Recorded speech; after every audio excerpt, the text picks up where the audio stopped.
to find Hades, Cerberus and Odysseus, Egypt, 1187 BC. For those who don't know what Hades is the next world. It's the world where the dead go to, especially in ancient Greek's time and in Rome's time. Cerberus is a three-headed hound, not a three-legged one. You've probably seen a three-legged one, but Cerberus is a three-headed one. And Odysseus is our great hero from the Trojan Wars, and who had a book, or what was sung about him was his adventures of monsters and demons, and how to get home to his loving wife Penelope after 10 long years. 10 long years fighting at Troy, and 10 long years in getting home back to his wife. As Athena said to Odysseus, Athena was his patron goddess, "Oh, Odysseus, you are cunning, devious and double-dealing, but I do like you." And Odysseus was indeed cunning, devious and double-dealing. And here we have him, my artist's impression of him with Cerberus, the three-headed hounds that he will meet later on. Now, I would like to take a little break from this and tell you the story of this painting, which I constructed, but I got another artist to paint it. The artist was called Emile. He lived in North London. He wasn't from England. He was an immigrant. The year is about 1998, and I'm looking for somebody to do me a book cover to show what I considered Odysseus was. If he was Mycenaean, he'd have reddish hair. But you see, I've got him here with his fingers up to his lips, denoting, shh, keep quiet, it's a secret. And our story of Odysseus is a secret that nobody until now has fathomed out. My friend Emile, I found by accident wandering around Piccadilly Circus, and I found a street artist drawing portraits for the public as they sat and waited and paid. And I put this to him, could he make this? If I gave him my imaginary forces, what my imagination thought Odysseus looked like, could he paint it? And he could.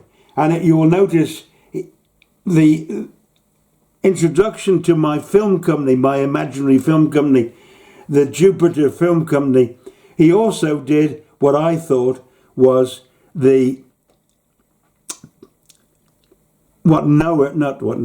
what Zeus would have looked like. The Olympian Zeus, not the Cretan Zeus. So after that little diversion, we will go back onto the story of finding the Cerberus, Hades, and our mysterious friend Odysseus, who everybody agrees was a legend, was a complete and utter myth. He never did exist. And I will show you a lot of archaeological discoveries that will prove he did. Both the Odyssey, the story of Odysseus, and the Iliad, the story of the Trojan Wars, scholars have turned round and said it was created by Homer in about 800 BC.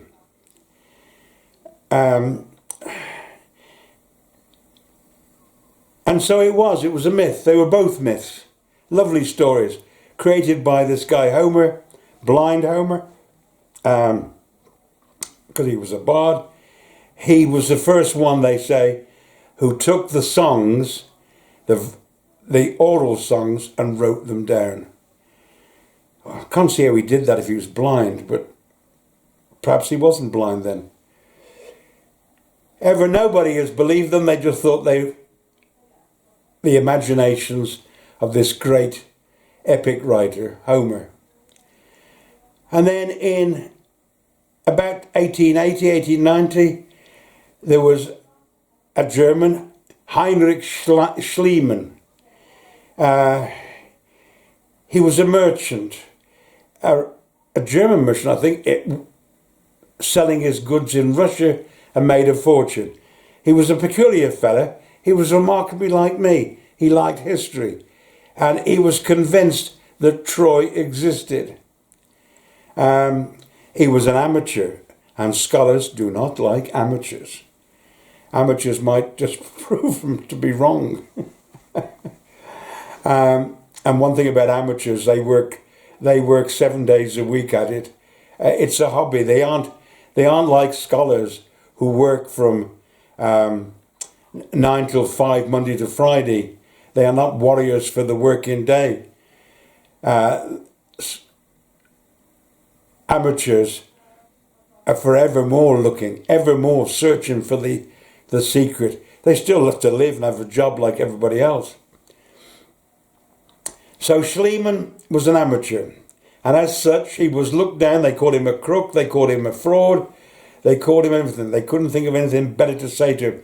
But he had the money to employ 400 workers, and he went to a place near Gallipoli that all New Zealanders will know, the terrible battle in the First World War of Gallipoli.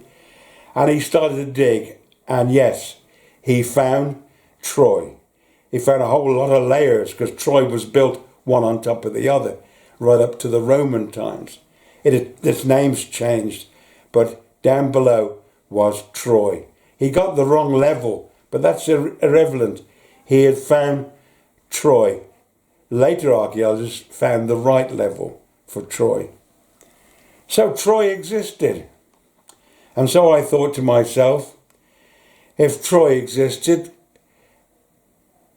and it was not an imagination of Homer, but a fact, that Achilles did slay Hector outside the great walls of Troy. Could the Odyssey be true? Full of facts, full of monsters. And it's the monsters, of course, that make it a myth. But let's start off with the story. Odysseus, we've got to start off with the story of Odysseus getting home, because he can now start telling his story of where he's been and what he's done. And it's a lovely story. So he gets home, and his swineherd, Eurymeus, doesn't recognize him and says, "Who are you?" Because Odysseus has been away 20 years. And Odysseus says, "Well, let me speak plain." Well, you can tell when he says, "Let me be plain with you," he's going to tell a lie. And he does. He says, but he is still Odysseus. I am the son of a Cretan. And after I fought at Troy for 10 long years. And after Troy, I took 9 ships and gathered the men about me, and we went raiding into Egypt. And we came to the shores where the great river runs out into the sea of Egypt. And there we set up camp. What they were really doing was they were going home from Troy, and they needed some gifts to take home to their wives. So they were going to go raiding into Egypt, like calling it at Harrods, to get some goodies to take home to the wife. So his men couldn't wait, and they went off raiding into the village. And he said, in the morning, the plain was filled with the glint of bronze. Pharaoh was in town. Pharaoh, the king of Egypt, was in town instantly with all his might. And him and his men, and there must have been about 270 men. 9 ships, 30 men a ship. There's got to be 270 ships. 270 men. And his men threw their weapons down and begged the king's forgiveness. And the king took Odysseus up into his cart and forgave him. His cart would be his chariot. And there he said, I laboured 8 years under duress. So Odysseus, when he gets home, is saying he was in Egypt. And he describes the place where he lands, and I know that it's the same place. It's possibly the same place where Herakles landed, because Herakles said he came to Egypt. And they put a temple up to him at some time. I don't know when, but some time. The other guy that came there much later is Napoleon in his conquest of Egypt, in the Gulf of Aqaba. And just to the east of it is where the River Nile, one of the branches, there's 5 branches I think, come out into the Mediterranean. So Odysseus is taken captive. But then Odysseus has time to find out about what's happening in his palace. He's already heard that Agamemnon has been slain by his wife, because in those 10 years she has taken a lover. Women are dangerous things. More dangerous than dynamite. A fraud squad told me, a fraud squad man in the London police told me, more dangerous than dynamite. His wife had killed him. She'd made him a shirt, so it says, but sewed up the sleeves at the ends. So when he put his hands in, he couldn't get his hands out, and her lover slew him. Then Idomeneus, the king of Crete, he got home and found his wife wasn't happy to see him because she'd taken a lover. So Odysseus is home, and he's been away 20 years. And so he is really worried, does his good lady Penelope still love him, or has she found another lover? And then to his horror, he finds that the palace is filled with suitors, all after his wife's hand in marriage, because they all saying he's dead. Odysseus is dead. And of course, Odysseus is about 40 now. He went off to Troy when his young son Telemachus was being born. And that puts Odysseus at roughly 20 years, because scholars say 20 years is a generation before they get the next generation. So Odysseus has been away 20 years. And the last thing he wants to do is to go and poke his nose in there and say, hello, wife, I'm back. To find his wife has taken a lover, and that lover slays him. And if he slays him, he's going to slay Telemachus, his son. So Odysseus is cunning, devious, and double-dealing. And it says in the Odyssey that Athena, his patron goddess, comes to him. Well, the interesting thing about, you always find that Odysseus has been drinking before Athena comes to him, his patron goddess. And she turns him into an old man. Well, that's really Odysseus turning himself into an old man to disguise himself. He can now get into the city as an old beggar man. He can now limp his way into the city, into the palace, and see what's going on. See if his wife has taken a lover. And it appears she hasn't. But the scholars are really pressing her. Not scholars, the suitors are really pressing her for one of them to take her. And Odysseus has got no real supporters. He's got Eurymeus, his old swineherd, who's an old man. He's got one or two more from the village who he introduces. He has also found his son, and at long last told his son that I am your father. And explains to his son the proof of it is he made the great bed in the palace for it when his mother gave birth and when they were married. So Odysseus has got to be careful. He hasn't got the muscle power to kick these guys out. And there's two occasions, and I like it, where he is nearly caught out. His dog, Argos means lightning. In other words, he was a fast dog. His dog, Argos, has been waiting for his old master to come. And he is now an old dog. He's got to be 20 years.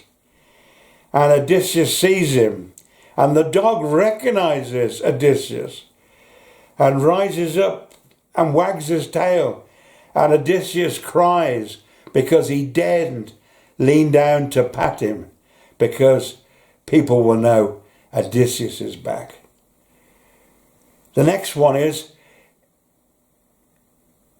the suitors throw things at him and harm him as an old beggar. Get out of the way, you miserable old sod.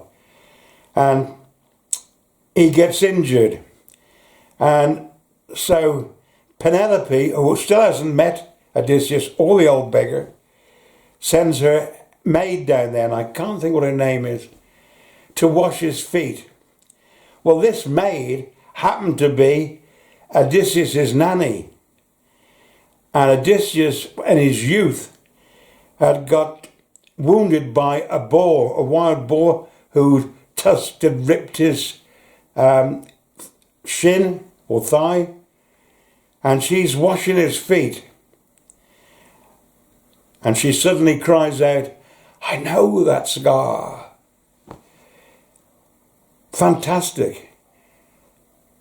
Homer's thinking of all this? I don't believe it.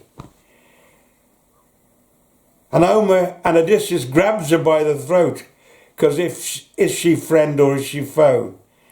He doesn't have to kill her or what. And she explains that she was Odysseus' old nanny, and she won't betray him. And so he's got another ally.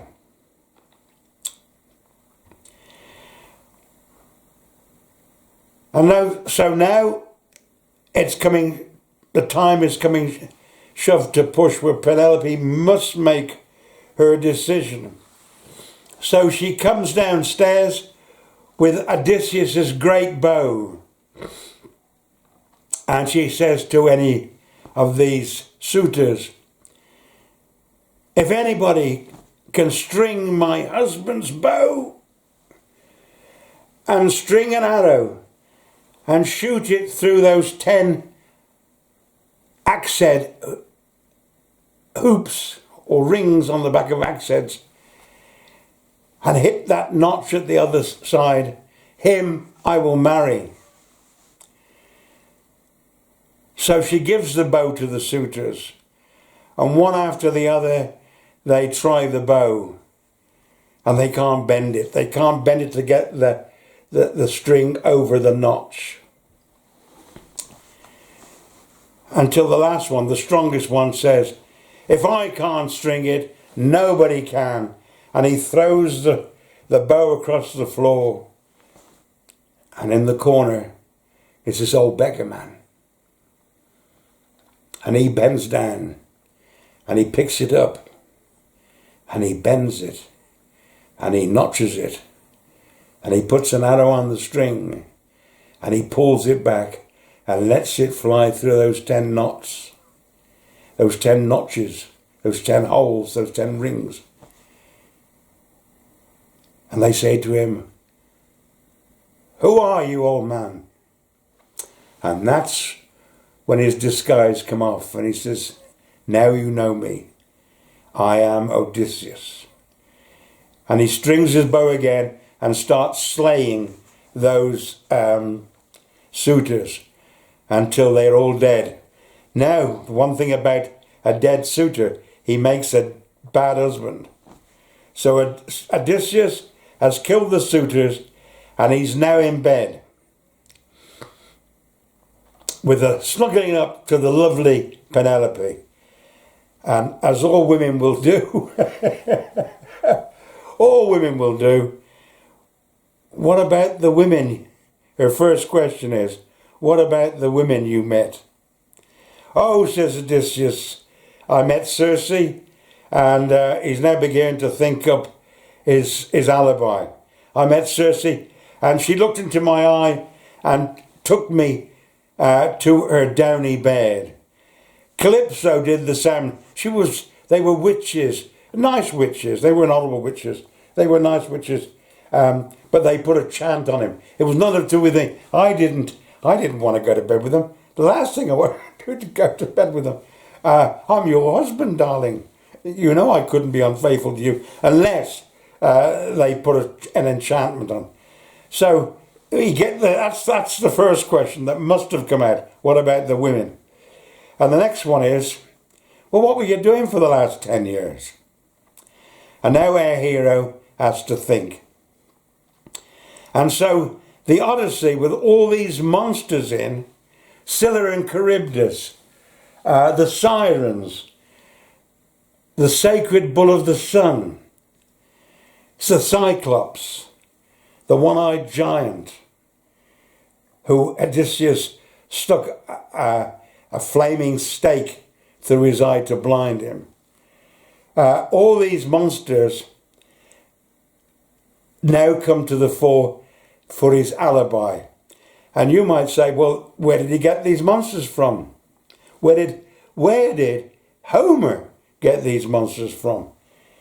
He didn't. Odysseus got them because those monsters were there, but in a different form. You can't tell a lie without 90% of it being the truth. The policeman catches you and says, did you do it? I did not do it. The only lie there is not. I did not do it. So that's why policemen take statements down. They want to see what you're going to say next week. So Odysseus has taken these monsters, and I'll show you where they come from. And he puts them into this alibi to placate Penelope that he was a great hero. He saw all these monsters off. He's not going to tell her from that first part about Egypt. Egypt never comes into it again. He tells her he was on the Mediterranean. He was at sea. Well, they've all assumed it was the Mediterranean. And I will show to you it wasn't. It was that great expanse of water called the River Nile. And the River Nile is wide. It is big. So what? This is the old brain going again. So Odysseus tells her these stories. And I will tell you them in a minute. I want to tell you now how I got to Egypt to find all these things out. Oh yes, and the most important one is the ghost of Hercules. Actually, not Hercules, Herakles. He's the Greek version. Hercules is the Roman version of the great god. Now, my companion and I didn't go to Egypt to find Odysseus or Moses, which eventually would end up with finding Odysseus and finding Moses. But that's two different stories, or another story. We went there to slip back in time that is only Egypt. We went to Cairo, the pyramids, viewed the Sphinx where time holds the Sphinx in awe because of its age. We went to the Cairo Museum. We caught the night train up to Luxor, did the temples, and then took a ship boat up to Aswan, where the Great Dam is today, the Great Dam. And that dam is going to cause a problem, not a problem. It's going to give us the answer. No, it's not going to give us the answer. It's going to eliminate Moses' Red Sea, if I'm not careful, and bring it to your attention. But that, again, is another story. Not Red Sea, Reed Sea. We're staying at the Hyperion Hotel on an island in the Nile, because the Nile's big. We've gone to Aswan. Wasn't that fantastic, but we went to Aswan. And where things close down pretty quickly because Egypt gets up when the sun gets up, which is 6 o'clock in the morning. Oh, it gets up like a god. It comes up roaring up. And you can understand why the Egyptians worship Ra, the sun god. And they go to bed about 6 in the afternoon, in the evening, because it's 12 hours daylight, 12 hours darkness. Near enough. So I had to press a bell on this thing, and a motorised, there was nobody on it. The boat came up, and it was shaped like an ancient, it was modern made of fiberglass, but it was made in the shape of an old Egyptian barge or boat, a reed boat. And we got in it, and it took us back. It must be on a wire under the river. Took us back to the island. And it was then it suddenly struck me that I was crossing the fabled river Styx, where the ferryman, when you pay him your 2 coins, and you're dead, of course, you're dead, and you come down to the coast, and you pay him the 2 coins, and you get on board his boat, and he ferries you across the other side. The ferryman with the big cowl on, the Grim Reaper, the guy that says your time's up. And he ferries you across to the other side. I suddenly realised that the Nile was the River Styx. On this side, before tourists arrived, in ancient Egypt's time, on the east bank was where everybody lived, and on the west bank was where everybody died, except for one temple, the Temple of Abydos, because that was the temple of Osiris, the god of the resurrection. So that's what got me going, thinking about the River Styx, and from that it got me thinking about Odysseus, and it got me thinking about those lies. Was Odysseus on the Nile? Was he at Luxor? Well, he's in Egypt. He says that he's being transported into captivity, and he comes, and he makes a point of this. He meets Circe, another enchantress, who takes her to his bed. And she is the one with the comely hair. Well, the Egyptians wore wigs. And I think he's coming inland, going north. No, he's going south, up the Nile. And he's come to Styx, because Styx was the place where the Egyptians were very good at making wigs. If Pharaoh is going to keep him as a captive, he takes him inland, and he takes him to Luxor, and then he puts him in the Valley of the Kings, I'm assuming this, as a necropolis policeman. Now, a necropolis policeman is a guy that toured the Valley of the Kings looking for people robbing the tombs, those great tombs of Tutankhamun, Ramesses II, Ramesses Seti, they're all there in the Valley of the Kings. And you've got policemen going around making sure nobody's doing a little dig. Odysseus, when he gets there, has been told about the afterlife. So he's asked to sacrifice a ram. Well, what that sacrifice, even in the biblical days, was you gave a ram to the priest sacrificed it, the sweet aroma of burnt fat went up to the gods, and the priest, when nobody was looking, took the carcass and ate it. And so I think Odysseus has come to the tomb of Herakles in the Valley of the Kings, because he wants to see the afterlife of these Egyptians. And I think he's paid that bribe, that baksheesh, that every Egyptian wants. Baksheesh, carry your bags, baksheesh. Fan you, give me some baksheesh. So he's paying this baksheesh of a ram. And he says he went into Hades. And it's a hole in the ground which you have to shuffle down. I like that word, shuffle. Shuffle means you can't walk down it. It could be a cave, a very low cave. But I say it's a tomb. And in that tomb, you can't walk down it because it ain't high enough. It's only high enough for the sarcophagus to get in. So you have to bend double, as I did when I went into the tomb of Herakles. And that was another thing that got me going, because in the tomb of Herakles, wait for it, it's like the army, wait for it, there's a three-headed dog. And you're not going to believe me. Oh, I know a friend of mine's got a three-headed dog, Scooby, fantastic dog, full of vigor, 3 legs, and goes like a greyhound. But here I've got a not a three-legged, a three-headed dog.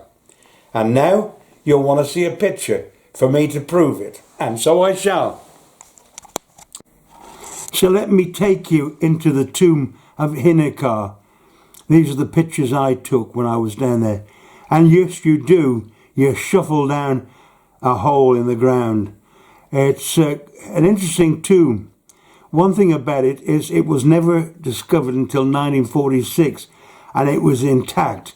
Nobody had been in there since Herakles, and possibly his family, that's his grandson, by the way, and those are his children, and that's Mr. and Mrs. Herakles. They probably all went down there, but when they'd gone down, that tomb was sealed up. Nobody else had been in there until 1946. And there they are in all their splendour and all their in their best gear. They're in the whitest of whites.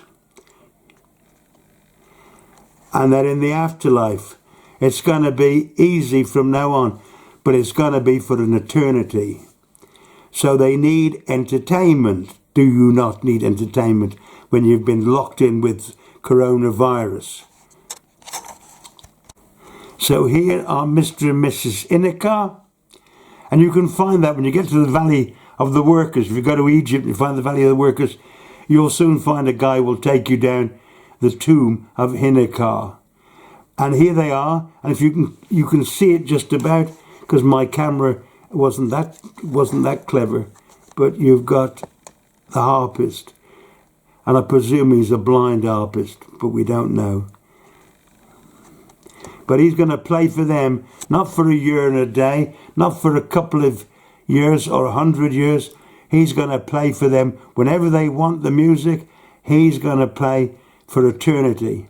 And of course, even though people go down there when they're alive to see how well their tomb was going, nothing would work. Nothing in tombs worked until you were dead, and then the harpist becomes alive. The fruit in the dishes that are painted on the wall, they become edible. And next we have the great revelation to Odysseus. This is Anubis, the jackal-headed god.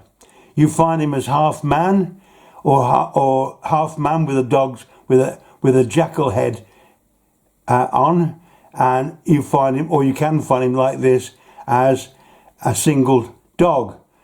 Except you'll notice on this one, he's got at least 3 heads, could have 4. And you've got to realise that Odysseus, when he's in there, would have had an oil lamp. And he would have seen the 3 or 4 sets of paws. No, it's 3 sets of paws that you can see down here. 1, 2, 3. Here they are again. There's 3 Anubises in line, all in line like that. Whoops-a-daisy, with their heads up. And so Odysseus wouldn't probably have seen that. What he would have seen was a dog with 3 heads. And yet I don't think he was the first to see it. I think the first to see it was Herakles. Herakles is the only person in Greek mythology that went to Egypt and went down to Hades and caught a 3-headed dog called Cerberus. And Cerberus's job was exactly the same as Anubis's job. It was to make sure the living didn't come into the land of the dead. It also made sure that the dead didn't go back to the land of the living. You will find, how did Anubis work? Well, you'll find him on many drawings on tomb walls of him being half man, or a man with Anubis's head, bending down over the coffin, over the sarcophagus. What do you think he could be doing? I think he could be sniffing out those nice herbs that are embalming the person within. And if they smell nice, then the guy is dead. And in the Greeks' time, when Herakles, we don't know where he went, but we do know he found Cerberus, the 3-headed hound, and he stole it. And he took it back. I think it was to Crete. And the king wouldn't have it. It was too vicious a dog. So Hercules was forced to take it back. Well, I think Hercules is telling a pork pie. I think he is a braggart like the Vikings were. He's more interested in being remembered in death than he is in life. So that's why they became heroes, to be sung about forevermore. And I think Herakles was in this tomb before Odysseus. And I'll tell you why I think it. I'll tell you why I think it. Because we have the story of Hercules and the Argonauts. And on board the Argonauts was Orpheus, who we are told was the harpist who went to the underworld, which incidentally I think has something to do with that harpist on the wall of Inocar's tomb. And we have Laertes, who was one of the crew with Orpheus on the Argos. And we have Hercules, was also part of that crew. Now my imagination, you've got to use imagination. My imagination is that Herakles has already been there in his youth. Another reason I think he's been there, because he tells the story of where he was set the task, one of his tasks was to clean out the Pharaoh's stables, or the manure in the stables which suggests he was there originally as just a worker. But he harnessed or turned the course of a river so that the river swept it out and cleaned it for him. I think that river was the Nile. And I think he didn't turn the course of the river. That was the inundation of the Nile, which would have been in Cairo, or in the Delta, would have been in September. And I think the Nile rose up and washed out the stables. And Hercules says, I've just made the river move and do it for me. One of his little stories to make himself into a hero. So I think Laertes,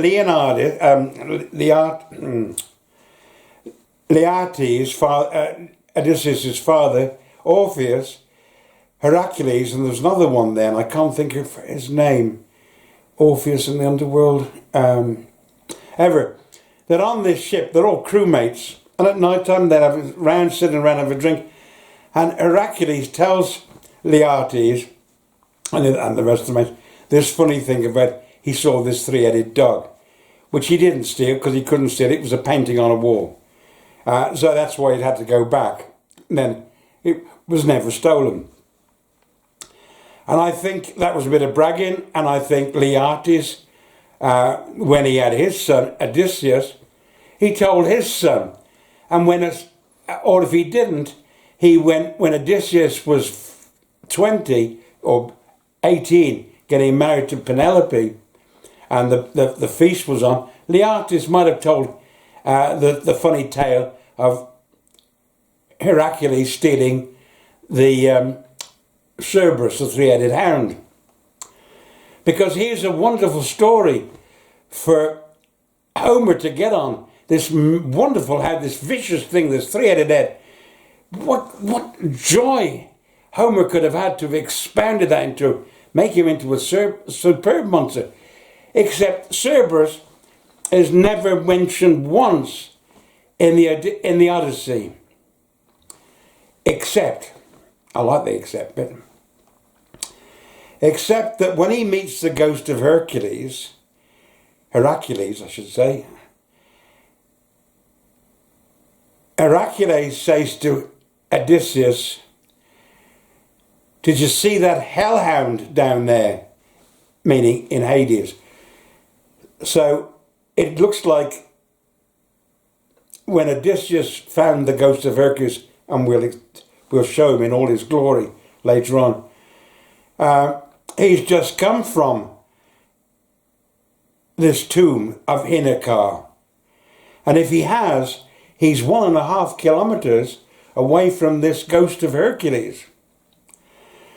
So I think that during the wedding feast of Penelope and the talk and the chit-chat, Laertes might have blurted out about this funny story of Herakles and Cerberus. Because Herakles is the first one to ever talk about a Cerberus, a dog that guards the entrance to Hades. And so, in the story, as I said, he never mentions Egypt again. I think he never mentions this hellhound, this Cerberus from this tomb. And I might add this, if you ever get to the Valley of the Workers, ask for Herakles' tomb. The point is, did Herakles live at the same time as Herakles and the same time as Odysseus? I think we can find it. I can provide the information, which is all pen and ink stuff. I need a blackboard and I haven't got one. I think I can show that Herakles was about 10 when he started his tomb. To the Egyptians, tombs were the big thing. Your life was just a short time living and a long time dead. So you put all your effort into your tomb. That was going to miraculously come alive for eternity. And you put all the things in your life into it. So I think Herakles is 10. And you can go down his tomb, as I said. And he started to build that. He would call in artisans from other the tomb builders, the ones who were good at painting, the ones who were good at making sarcophagus, the ones who were, they were a band of brothers, and they all helped each other with their own tombs. They were all artisans in their own right. And so I think when Herakles was about 10, I think Hercules could have been 18 or 20. Herakles was certainly well and truly alive when I say Odysseus should have arrived in 1187. And there's a little bit of difference in that. Some pharaohs say Ramesses ruled from this time, and some say he ruled from this time.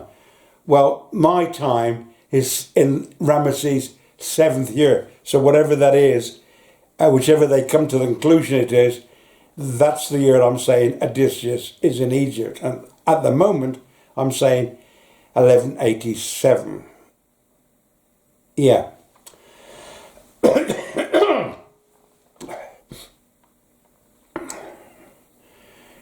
So Odysseus is not going to mention anything about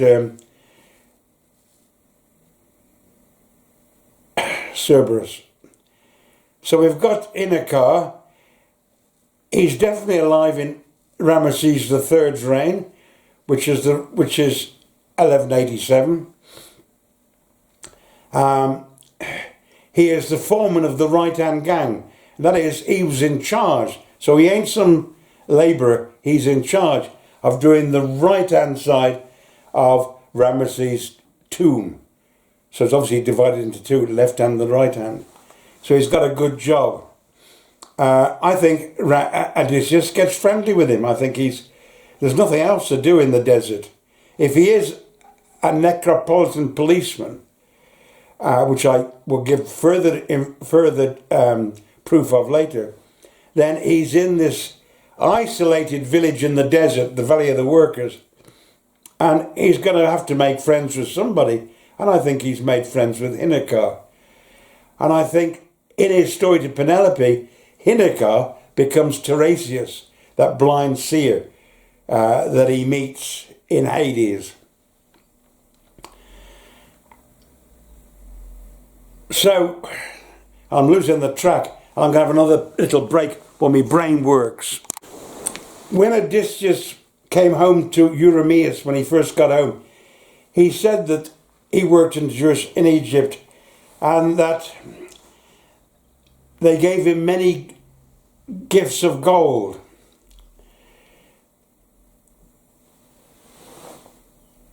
Odysseus was a pirate. He was like a Viking. Yeah, he could be a trader, but he could also be a pirate. And I think Odysseus is in the Valley of the Kings, and he is possibly going down, being allowed to go down the tomb of Ramesses III. Possibly. I doubt it, though. It's like being asked to go around the tomb of Elizabeth II, or go to St. George's Chapel where she's going to be buried. God help her, I hope she don't. I hope she lives longer than me. So, I think Odysseus has come up with a cunning plan. I think he's telling Herakles and the rest of the Valley of the Workers how they can get rich. And they can get rich by robbing the other tombs. Far-fetched it may seem, but they gave him many gifts of gold, which he will now use in his escape from Egypt.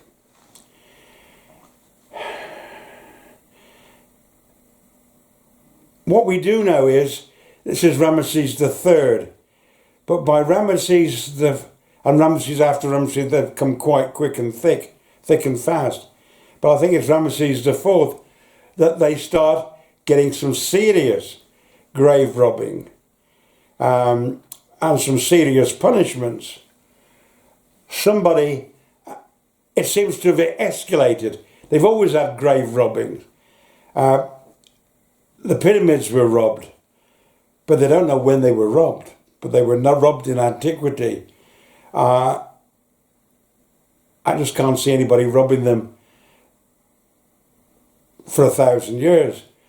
But here we have these tombs are now being robbed. Except Herakles' tomb wasn't robbed. Herakles' tomb stayed intact to 1946. And he had some interesting goodies in the Cairo Museum. There's a nice display. I think Odysseus has taught him how to rob. And they're giving him, and he's turning a blind eye. He's up on those mountains, walking around the crest of the valley, looking down for poachers, whatever you. And he has the ability to turn a blind eye. And the Egyptians certainly used foreigners as policemen in the Valley of the Kings, because they didn't trust the Egyptians to do it in case they turned round and became the robbers. So next we want is to find the ghost of Herakles. And now I'm going to give you a puzzle. I'm going to enjoy this. I'm going to let you think for a change. Picking the lottery ticket of 5 numbers is, I think, about 3 billion to 1. To pick those 5 numbers in the two little boxes on the side, I think to get them right, you're working on about 3 billion chances to 1. So what I'm going to give you now is a place. I'm going to describe it to you, and in detail, pretty good, but I'm not going to tell you what it is. You're going to tell me what it is. And although you can't, because you're there and I'm here, which reminds me, I can't even offer you a new sweetie because you're there, needing a cup of tea. But I want you to tell me where I am. And there's about 9 reference points.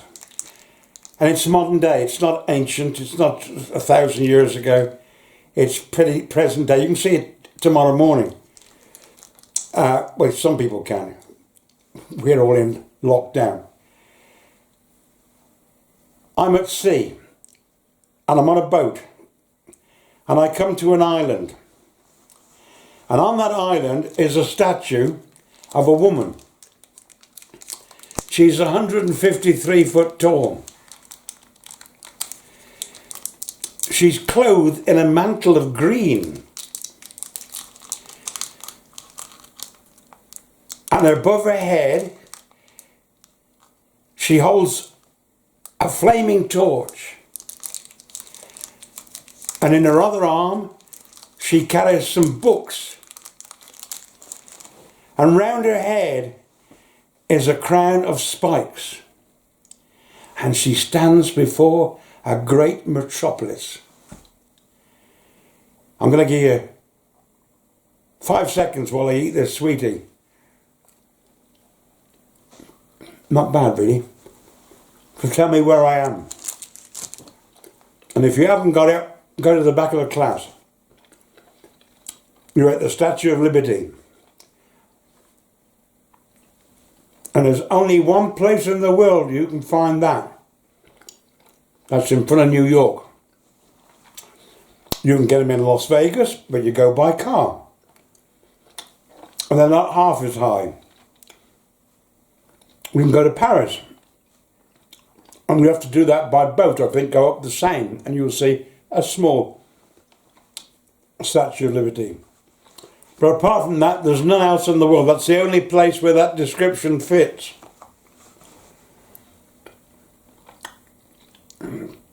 So we're going to come to Odysseus when he finds the ghost of Herakles. And his wife says to him in bed, "Oh, lovey-dovey, you found the ghost of Herakles?" "Yes," he says. "Well, what does it look like?" "Ah," said Odysseus, knowing his wife could never go there. He'd never know it's in Egypt. So he describes it to her. And now, because it's in detail, and there's a lot of reference points like sea, island, statue, 153 foot, clothed in copper green or oxidized green, flaming torch, da-da-da, I'm going to have to read what Odysseus tells his wife. This is what Odysseus said when he's describing it to his wife. You've got to realise that if Homer is the creator of this, then Homer is saying this. And he's got to be damn good to say this when it matches something that's in Egypt, which Homer, we're told, is blind, never went to. Whether he was blind or not, he never went to Egypt. So what does he say? What does the Odyssey say about Odysseus describing the ghost of Hercules. There he stood, dark as night, naked bow in hand, an arrow ready on the string, glaring fiercely about as like one about to shoot, but not quite. His breast was bound with a baldric, a striking work of solid gold, marvellously wrought with images of bears, wild boars and bright-eyed lions, of fights and wars, slaughter and the murdering of men. What a look at the number of, there he stood, dark as night. That's a difficult one. It took me ages to discover what that is, and I'll come to that later. You remember when I said Odysseus and his men were caught out by Pharaoh, who turned up in town with all his might? Well, this was Pharaoh's might. He wasn't looking for Odysseus. He was looking for the sea people who were about to invade him. And so we know that in the 7th year of his reign, the sea people invaded. So Odysseus has got to be there at the same time. Pharaoh could not have kept his army in the field for that long. And so Odysseus turns up in the right place but the wrong time. And Pharaoh snaps him up before he can join up, or before the other team have turned up. But here they are. And here you've got it, haven't you? There he stood. There he stood. Dark as night. The darkest night's a good one. Arrow on the string. Bow bent. And he stood. He wasn't on a horse. He stood. His bow was bent. The arrow was on the string, glaring fiercely as though about to shoot. And he was wearing a baldric of whatever it was, baldric of beasts and birds, a gold. Well, this one's naked. This one's naked. There's nothing on him at all except a tunic, like a t-shirt. So we'll talk about that later. So here we are in the midst of a great battle. The slaughtering of men and bloody murder. Look at his feet. Look at his feet, dear readers. There they are, tied up, waiting to be slaughtered. Now this, of course, is not the real thing.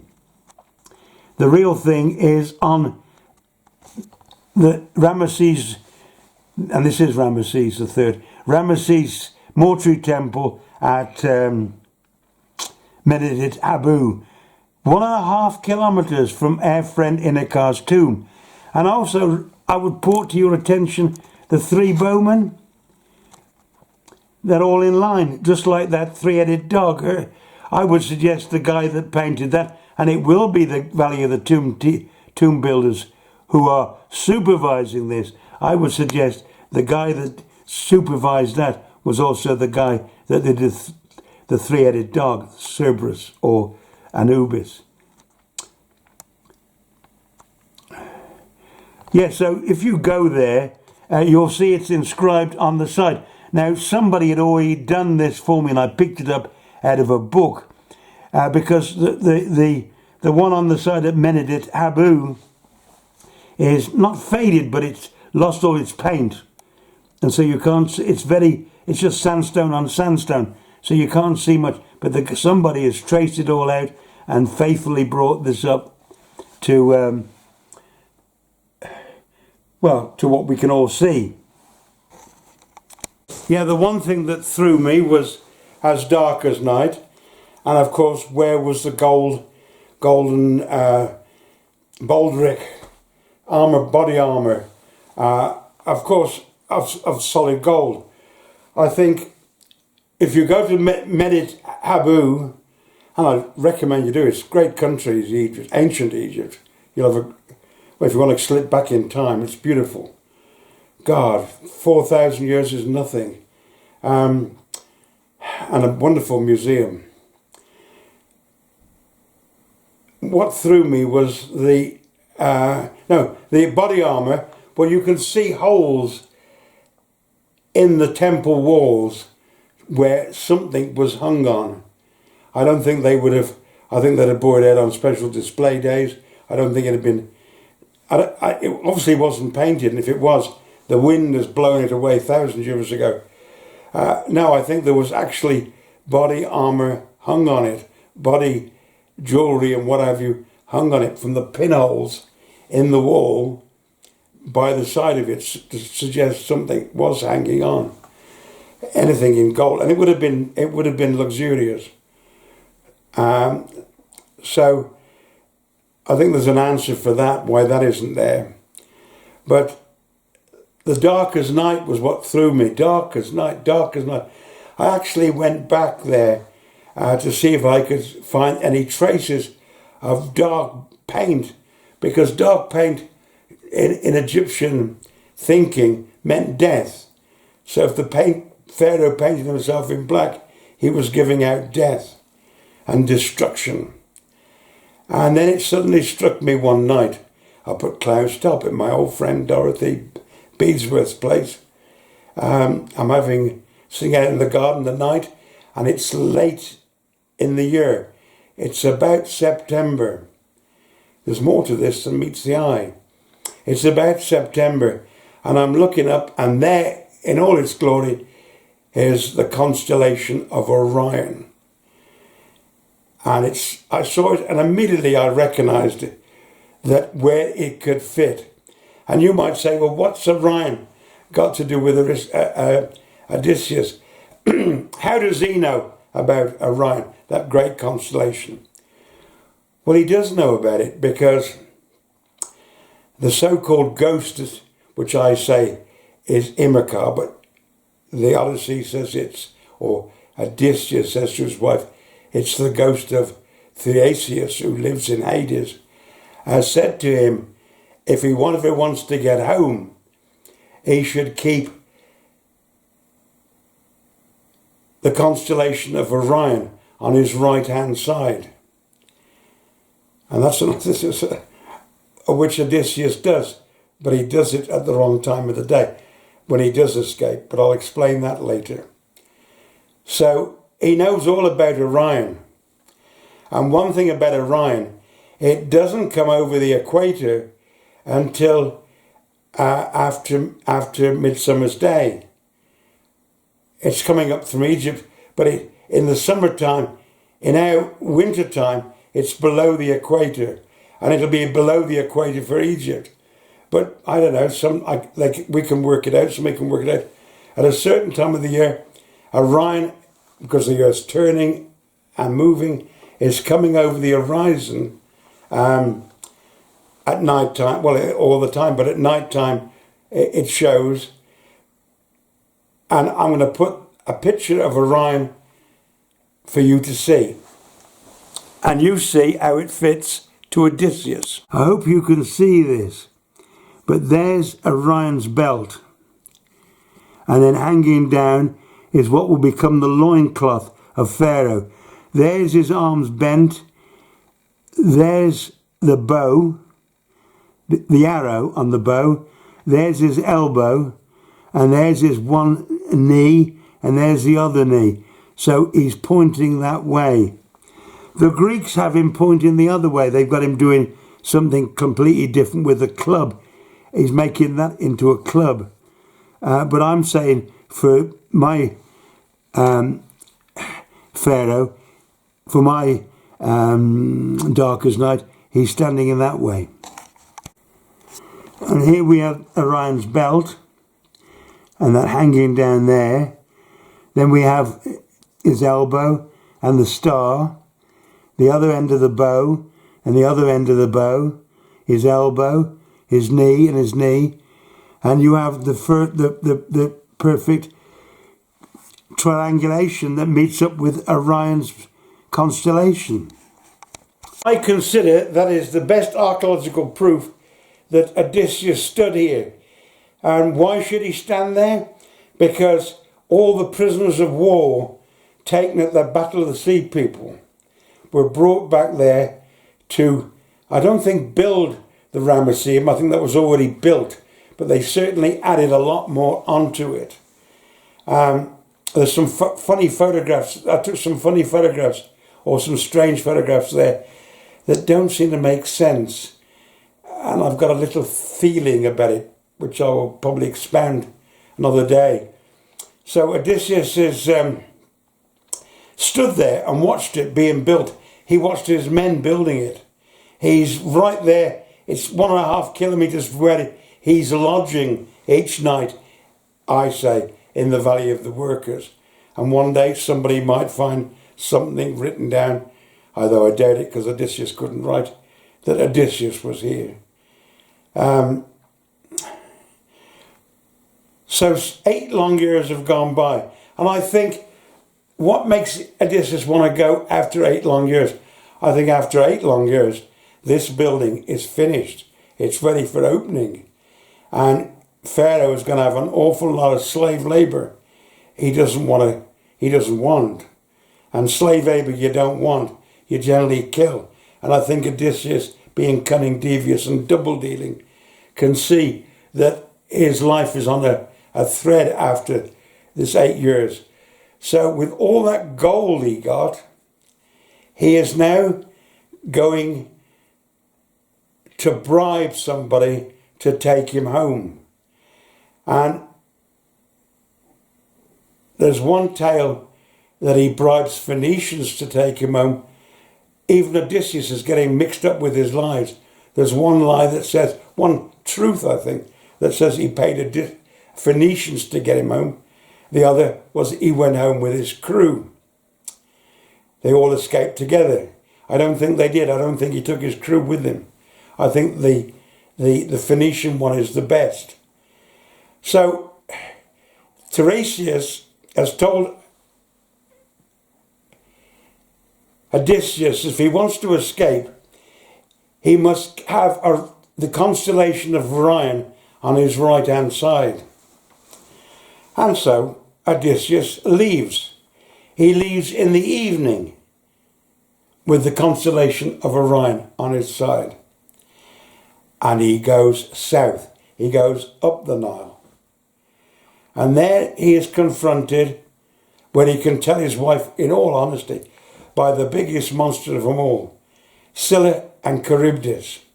He's at sea. Well, he's on water. I don't know if he's on sea. We can't tell from the Odyssey whether he's on sea or on water, but I'm saying he's on water, the water of the Nile.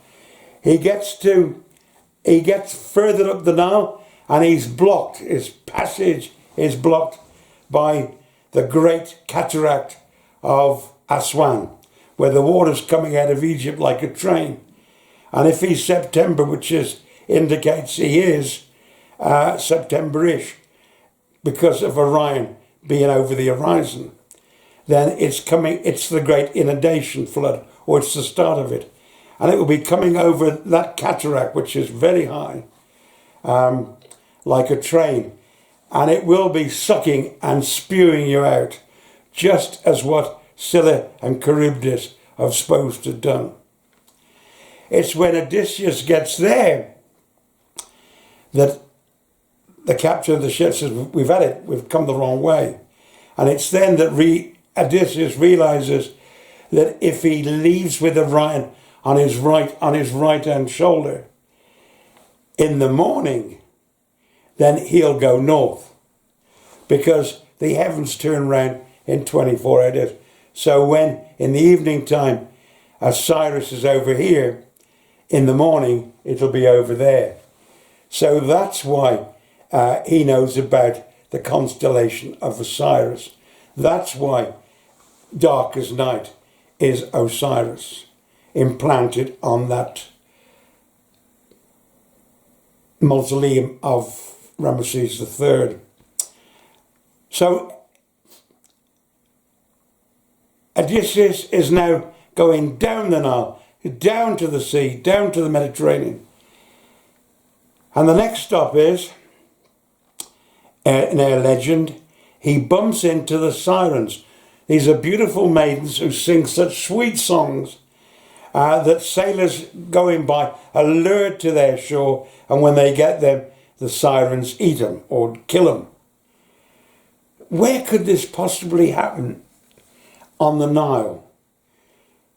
Well, he's coming back from the Aswan, He goes past Thebes, where he was before, and he comes to Abydos.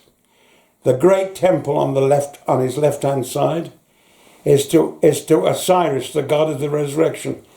Now, we know that lots of people would like to be buried in Westminster Abbey or St Paul's Cathedral, but they can't. They're going to be buried like I'm going to be buried in the parish church. But everybody in Egypt, if they had the money or the inclination, wanted to be buried in near where the temple of Osiris was. That would guarantee them an even better place of the resurrection and coming alive again in the next world. And in that temple will be sweet maidens, whether they're ugly or not, I don't know. There'll be sweet maidens who will be singing sweet songs. And one thing about it, on that shore, there'll be a lot of dead people waiting to be interned. I think Odysseus knows all this. But he turns it into one of those monsters that he's outthought. And we hear that he says to his men, fill your ears with wax, tie me to the mast, and row on, so that I can hear this beautiful maiden singing. Well, that didn't happen, but what I think could happen was they waxed their oars as they sailed past that temple at night. So the next stage is they've passed it. And how could Odysseus know you've got to plug your ears up if he can't even know, if he hasn't even got there? If he can plug his ears up, he's already listening to the sounds. It's too late. Now, I think that's just a complete fiction, but there's some fact in it. So he moves on, and he now comes to an island which Odysseus makes out to be in the ocean, which we presume is the Mediterranean. And on that island lives the sacred bull of the sun. And I like this one, this is even better. And his men are hungry, or the Phoenicians are hungry, whichever one it is taking them back. And he says, oh, you mustn't eat it because the gods will be angry with us if you eat it. But they do, they get so hungry they go and kill this sacred bull of the sun. Now, scholars will probably find I'm wrong, but I don't think I am. In fact, I asked them to prove me I'm wrong.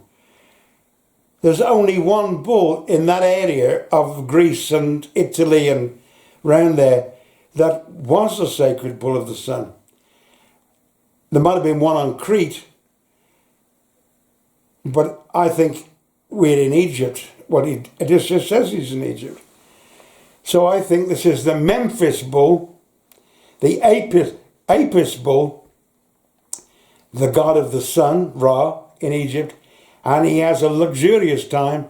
He grazes peacefully on the pastures of the island that's off Memphis, and the island is still there to this day. Odysseus' men go ashore and they kill the Apis bull. And the gods are angry with him. But not to worry, they sail on. But before they sail on. Now I'm going to bring you back to the future for this life's juicy morsel. There's a guy called to 1880-ish AD in our own era. There's a guy, a strong man, by the name of Giovanni Bellinzone. It's a lovely name. He has a wife called Sarah.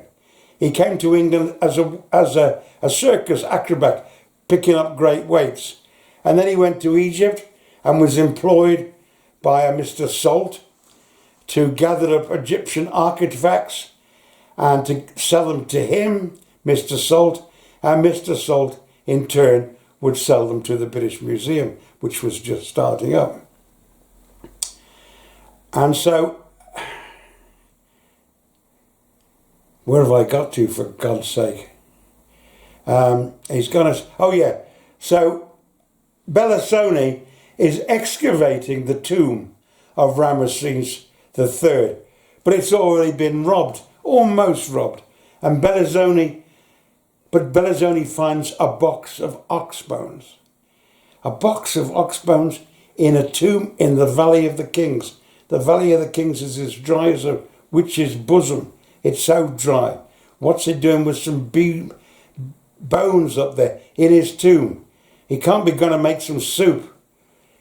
Those bones, I think, are the sacred bones of that bull that Odysseus slew, or the men and his crew slew. Belzoni brought the bones back and gave it to a Yanni Anastasi, and from someone then the bones got lost. Belzoni brought back the coffin or the sarcophagus of Ramesses III, and that went to the Louvre, and the top of it went to the Cambridge. And I contacted them both, and they know nothing about bones. And I suppose nobody will, because they're old bones. But I recommend archaeologists in Egypt and the Cairo Museum go looking around there and try and find these bones. They're important. Those bones were so religious. They were the Apis bull, and it had died unnaturally by being butchered. And Odysseus and Ramesses III had managed to save the bones and was taking them with him, because they were so sacred, into eternity. Now, another way to check that up, the Apis bull, there was one every fair, not one every fair, but they went on continuously. And in Ramesses III's time, in his reign, there were 2 Ramesses bulls. That wasn't a Churchill, by the way. That wasn't a Churchill FIFA victory. That was 2 Ramesses bulls. And one of them is in the Seraphim, and they were mummified, as they were, massive things, mummified to eternity, but the second one ain't in there. And I think the second one are those bones that Belzoni found in Ramesses III's tomb. Belzoni was a tremendous guy. I have a great respect for him. Him and his wife Sarah. Sarah was like my companion. We did things together. And she went with him down the Nile, right on down the road to Abu Sindu. And they were the ones that discovered that great monument to Ramesses II at Abu Sindu. However, so I think you'll find the bones are those ox bones, and if we can find them, all we've got to do is find butchery marks on them, meaning somebody has been trying to slice the meat off. If we have that, then we've got the bones that Odysseus and his men slew of that sacred bull. And that's another proof that Odysseus' story is true. And Odysseus has got no reason to disguise that, because Penelope is never going to find out. The next thing we come to is Scylla and Charybdis again. Where have they popped up from? And that perplexed me, because I had a strong feeling that the first cataract, it's called the first cataract at Aswan, was where this idea came into his head of this monster sucking you up and sucking you down, spewing you out. So, and I was talking to a guy who was a hotel waiter who was serving me some ice cream. And apparently they all go on courses to learn the history of ancient Egypt, because they become tour guides. And so this young waiter was also studying. So I said to him, is there another cataract further down the Nile? He said, yeah, at Cantir. It's, I think it's called El Cantir. It's on one of the outlets of the Nile, not the western one, but the one next to it. Muhammad Ali, of course, it's disappeared as a cataract a long time ago. Muhammad Ali, who was a dictator, if you like, or the ruler of Egypt, wanted to get rid of it because it was a hindrance for bringing shipping in. So he built a dam over it with locks. So when you go down that branch of the Nile, you actually go through a lock now because the cataract has been built over with a dam. So Odysseus is now at sea. We come up to some more interesting things, which Homer could never have known about. Never. We're at sea.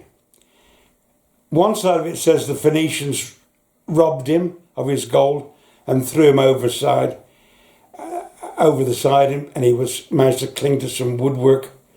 The other was that the ship got wrecked and he clung to some... Oh, yeah, that's right. Poseidon was so angry with him for eating the ox, the sacred ox, bull of the sun, that he wrecked his ship, and all his men died except Odysseus, who managed to cling onto some wood and carried on floating off. Eventually, Odysseus floats in to some land where the river comes into the sea. We're going to find that. Or you are.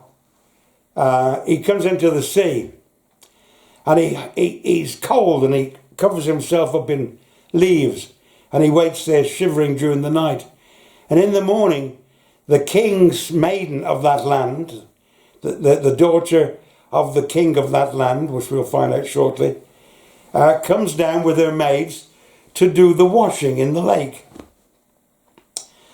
And they discover Odysseus.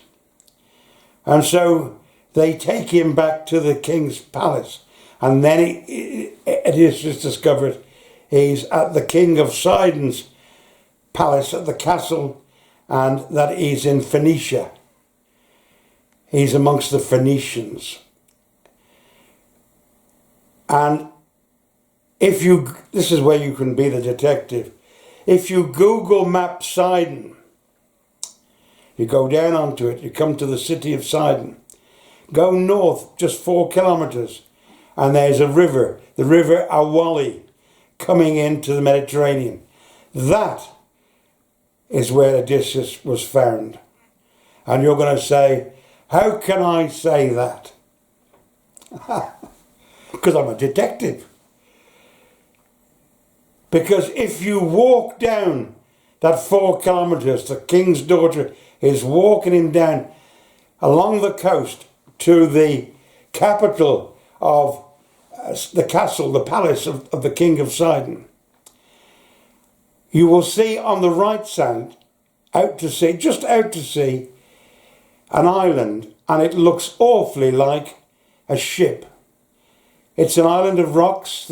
The children go out there to swim on it. I Google mapped it myself. I didn't go.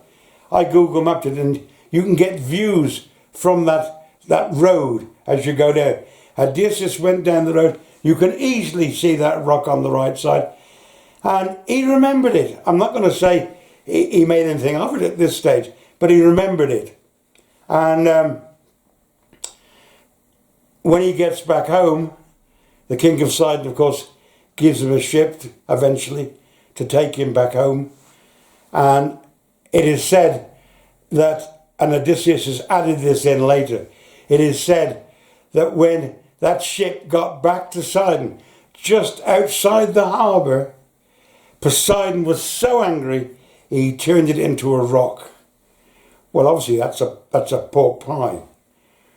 But that island is there. Now, there's no way Homer got there to see it. There's no way that Homer went down that tomb to see the three-headed dog. There's no way Homer went and saw the mortuary temple of Ramesses III at Medit Abu. There's no way. But there's only one man that did, and that's our friend Odysseus. Odysseus lived.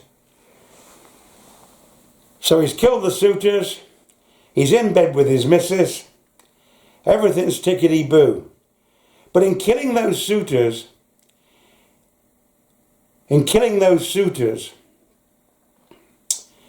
there's one of them said, "Don't kill me."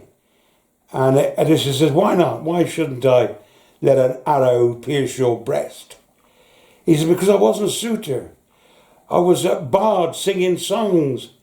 And he was probably blind as well, which made Odysseus a bit more lenient towards him. He said, I'm just here playing music for these guys. These guys want me to play every night. I don't fancy your wife. He probably did, but I don't know, he probably couldn't see. So Odysseus lets him off. And we know his name. His name was Phemius, son of Terps. And he was a bard. He was a singer of songs. So I put it forward to you, my learned friends. Odysseus says, yeah, I'm not going to kill you. I'll tell you what I'll do. I'll tell you my story, and you make it into a song that will be remembered for eternity. And remembered it still is to this day, because old fools like me read it. So I think Phemius, son of Terps, was the first man to sing it. And it got sang and sang a little. Oh, I know there's some inserts into it. I'll give you the inserts in a moment that weren't Odysseus's. It got sang and sang until a guy called Homer said, I'm going to put this onto paper.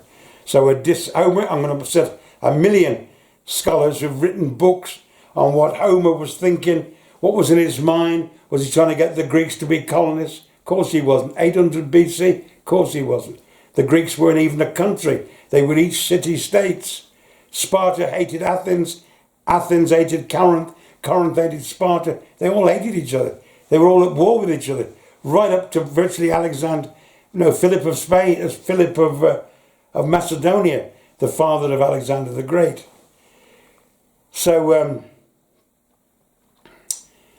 I'm going to lose it again, folks. I'm going to lose it again. God. Break. Yes, that insert. Somebody has inserted the story of Odysseus goes to the land of the Laestygonians. I think that's how they say it. Laestygonians.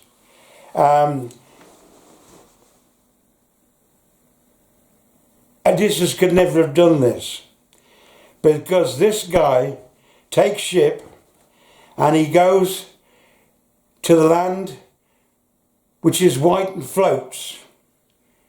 I say icebergs or ice flows.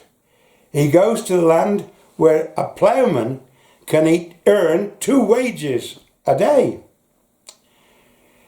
The land where the dusk meets the dawn. Where do you think that is, folks? Think, where do you think it is? Where the dusk meets the dawn, and the ploughman could earn 2 wages a day. He could earn 2 wages a day because there ain't any night. The dusk comes down, and as it touches the horizon, it goes back up again as the day. He's in the Arctic Circle, where there's 6 months of daylight. Odysseus would never have had a ship to do that. It's an interesting one. It sounds very much like he's been to Ireland, he's been to Fingal's Cavern, he's been to the River Thames. Now, Julius Caesar said he came to the River Thames, and I think that is the River Thames. So,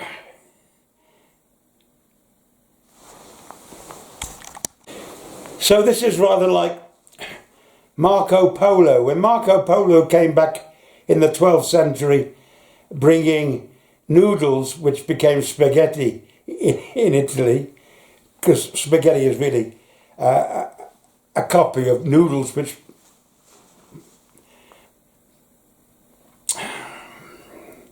Marco Polo brought back from China.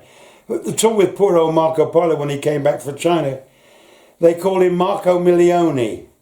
Marco that told 1,000 lies. And of course, everybody's saying, or the classical Greeks are saying, well, these are all lies. Or if they don't say it, they're saying it sometime. And yet, they've got this story in. He goes to the land where the dusk meets the dawn. He's gone to the Arctic Circle. When could this be slipped in? If it's been slipped in at all. I think it's about 290 BC. Hannibal, they've had the first Carthaginian War, Rome has had the first Carthaginian War, and it's between the first Carthaginian War and the second Carthaginian War that Rome and Carthage are at peace. And a guy called, he's not Phemius, it sounds like Phemius, he slips out the Mediterranean from Gibraltar and heads north. He's the one that goes to the Arctic Circle. He's the one that brings back these legends. And when he gets back, they don't believe him either. Who's ever heard of white land that floats? So he wasn't hurt, and I think somebody has taken those and inserted them as another adventure for Odysseus. That's the end of the story. I'm sad about that. I was enjoying it. Enjoying meeting you. One has to laugh. Happy days for the coronavirus. Do another day, folks. Do your best. I'll be here, God willing, tomorrow with a different shirt. Dear readers, dear viewers, I've played that daft trick again. I've forgotten. I've forgotten to tell you that tremendous story in the Iliad, in the Odyssey, of Odysseus meeting the Cyclops, that giant with one eye. He tells us he comes ashore and he's looking for food, but for some unknown reason he's bringing grapes with him. And he finds this cave. And he goes into this cave and he finds in it a massive club and a massive bed and things that were made for a giant. So they also find a great big cheese. So they get stuck in and start eating the cheese. When there's a terrible noise, a lot of sheep come into the cave, followed by the Cyclops, this one-eyed giant, who comes in and rolls a big rock across the entrance to the cave so the sheep can't get out. But because the sheep can't get out, neither can Odysseus and his men. And so Odysseus says, well, we're very sorry to intrude on your hospitality, and we're sorry we'll eat your cheese, but we'll pay for it. But the Cyclops, Polyphemus is his name, supposed to be the son of Poseidon, the sea god. And he looks down at Odysseus and his men, and to their amazement, he picks up two of Odysseus' men and smashes their heads against the wall and commences to eat them. This terrifies Odysseus and his men, and they don't know what to do. And so he's about to kill Odysseus, and he said, why, if you kill me, you'll never know the knowledge I hold in my head. And Polyphemus says, well, what knowledge do you hold? He says, well, we know of a lovely drink you'll like. It's called wine. So Polyphemus says, okay, well then tomorrow you make me some wine. So they all got together and started making the wine. Polyphemus opens the cave door with this big rock. The sheep go out and Polyphemus closes the rock up again against the wall. So Odysseus now tells his men, I have this cunning idea. As cunning as Baldric in Blackadder series. I have this cunning idea. We'll take his club, we'll sharpen it into a spike, into a point, we'll burn it in the fire, and when Polyphemus comes home, we'll give him the wine. How they can make wine so quickly, I don't know, but they all get together and crush the grapes. Once more, dear friends, I've done that daft trick of forgetting. And I'm forgetting the most interesting or exciting part of the Odyssey. That is the tale of the Cyclops, the one-eyed giant.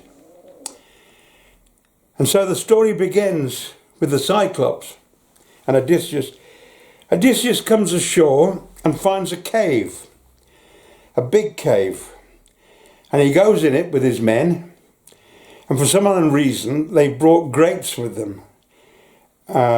Never mind. So they go into the cave, and there is a gigantic bed, and also a gigantic club. And also, I keep this also business, forget, a cheese. And so Odysseus and his men start eating the cheese.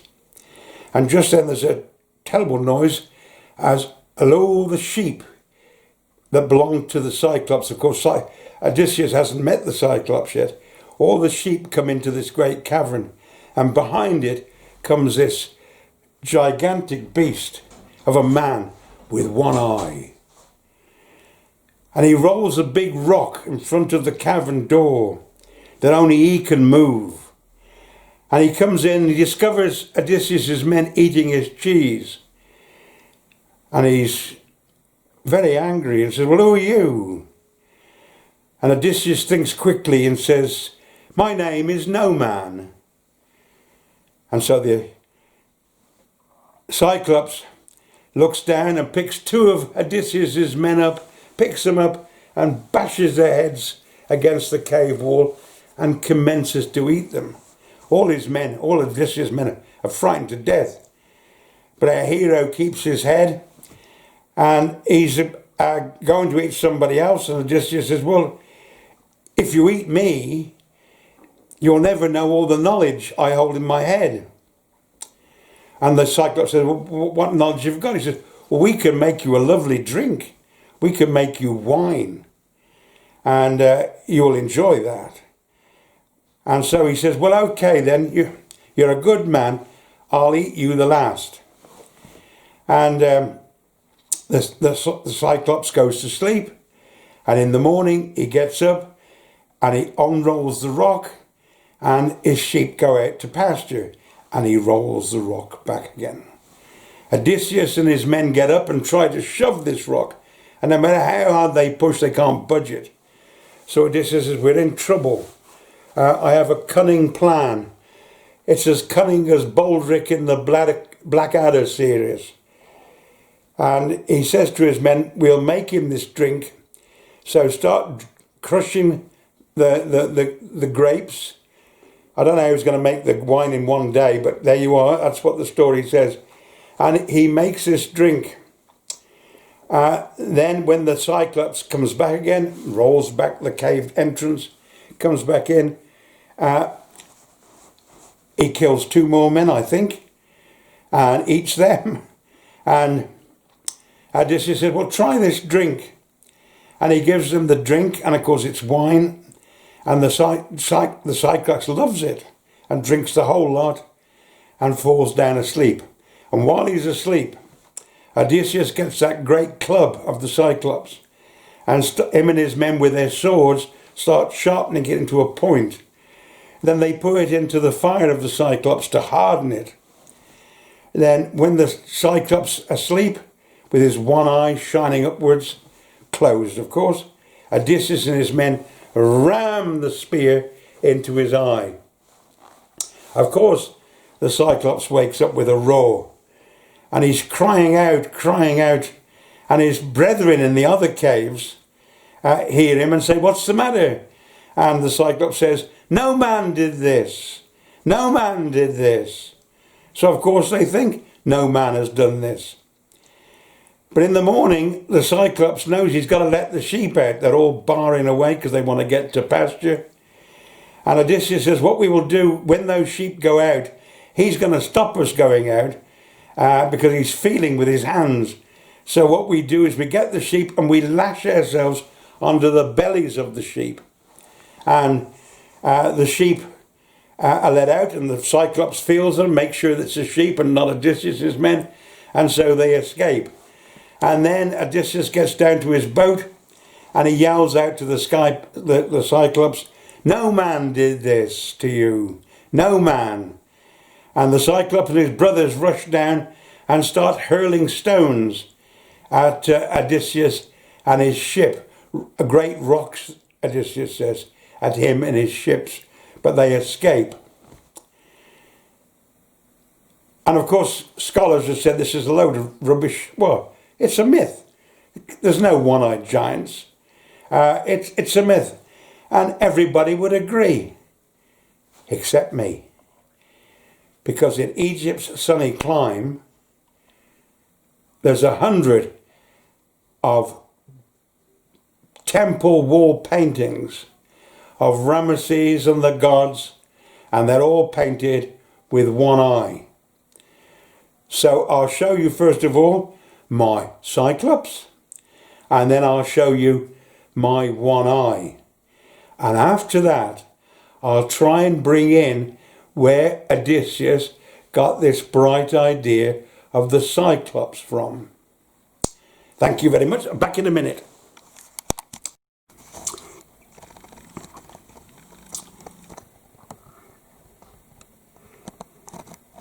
The Cyclops.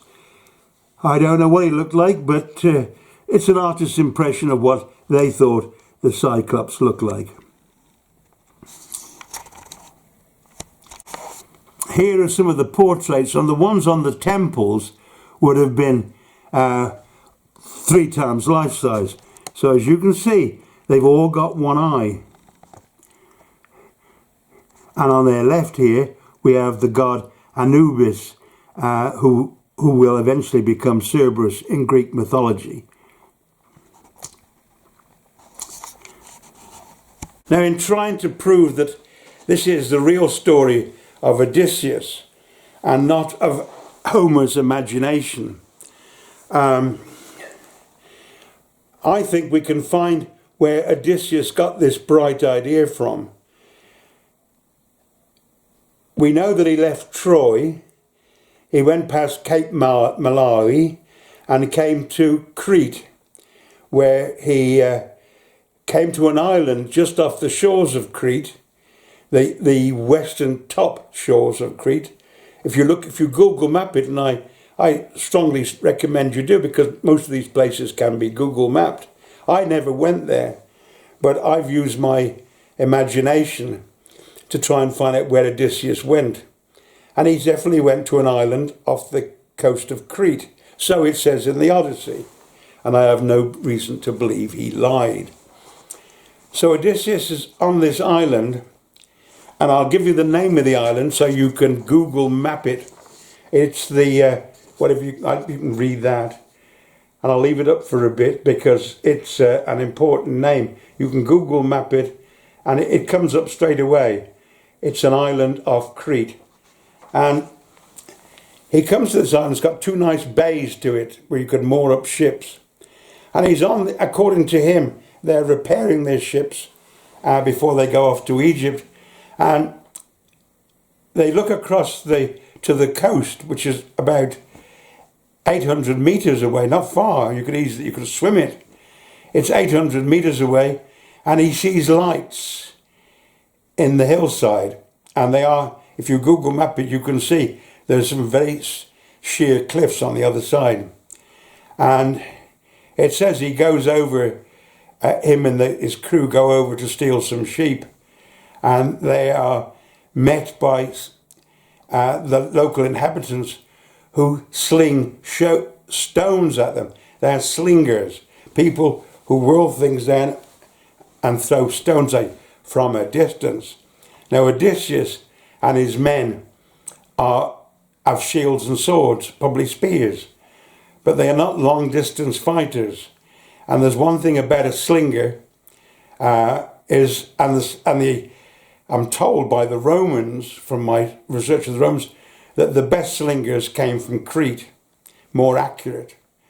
So Odysseus is a warrior, and his men are warriors with swords and shields for in close fighting. So a young nimble lad with his slingshot can throw it at 100 yards and be out of range of Odysseus chasing him. So I think this is the case where Odysseus gets this idea for later when he's at home, because the Cyclops only comes to fruition when he's back home snugly up in bed with Penelope, or he's telling an audience in his great hall in winter months. And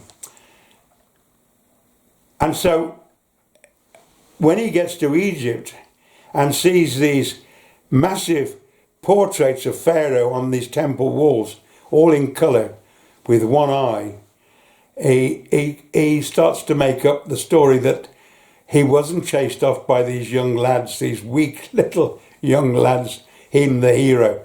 He was chased off by a giant. So I think that's how that came along. And before I forget again, we have when Odysseus escapes, all his journeys that he's telling Penelope, it can't have taken more than 3 or 4 days, 3 or 4 weeks even. So he's got to account for another 6, 8 long years. And so what he says is, when he leaves Egypt, he is shipwrecked or he's thrown overboard by the pirates, one or the other. To get this 8 years into his story or into the timeline, he lands on the island of Calypso. Calypso is not quite a goddess, but she's in touch with the gods. She's in constant touch with the gods. And she finds Odysseus on the shore. And as she says, she and her handmaidens have never known a man before. And if you want to see a good film, it's called the Odyssey. Well, the whole lot is excellent to watch. And so she keeps Odysseus captive for 8 long years. This fills up the gap for Penelope. And Odysseus is always trying to get home, until eventually Athena, his patron goddess, takes pity on him and goes to Zeus and says, you've got to let Calypso let him go. So Zeus sends Hermes, the messenger of the gods, to Calypso and says, you've got to let him go. So she lets Odysseus go and he makes a raft. And it's then when he lands up in Syria by the city of Sidon, and that ship that Poseidon turned into a ship that we next find Odysseus. Thank you very much again. But before we go again, I've almost forgot. There are heroes and there are heroes. And I want to dedicate this film to an old hero, but a young one. When I say that, he's an old soldier. His name is Captain Tom Moore. And he's done so much for the NHS in collecting for them for charity that he deserves to be remembered. And as one old soldier like me to a young soldier like him, and I think he's only got 13 days to go before he's 100, I would salute him. Salute you, Captain Tom. And yes, old soldiers never die. They only fade away if we forget them. And we won't forget Captain Tom of this coronavirus. Well done, Captain Tom. And thank you very much. And as the army would say, once you've done something great, do it again. Thank you. Calypso's realm. Now, another thing I forgot, I'm very good at forgetting, you must admit. I get top prize for forgetting. There is Odysseus on the bottom right. And there's Calypso with all her handmaidens, never known man before. But there's an interesting thing about Calypso. Calypso sounds very much like the Greek word calypto. And calypto means to cover up. Is Odysseus being even more cunning and jiggling around with a word to come up with a word for this mythical goddess, Calypso? And if he did, why didn't Homer think of it? Has Homer ever said that Calypso could be Calypto to cover up? And here we have young Captain Tom Moore in his youth, as we used to say. Well done. And let's go and see what he looks like today. Soldier on, dear Tom. The nation knows you and respects you and has shown their gratitude. Thank you again.